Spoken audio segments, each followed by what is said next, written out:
আসসালামু আলাইকুম। আমি মোহাম্মদ আলামিন চলে আসছি আপনাদের মাঝে।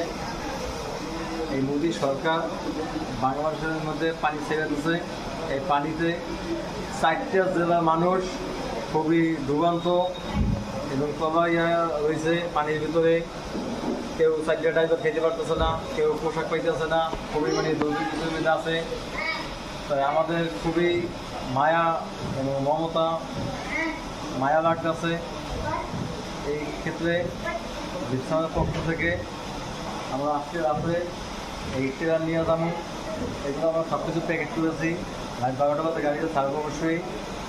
আর আমরা এমন জায়গায় যাইতে চাচ্ছি যে মানুষ খুবই ভোগান্ত, খাবার পাইতেছে না, খেলতে পারতেছে না, ঘুমাইতে পারতেছে না।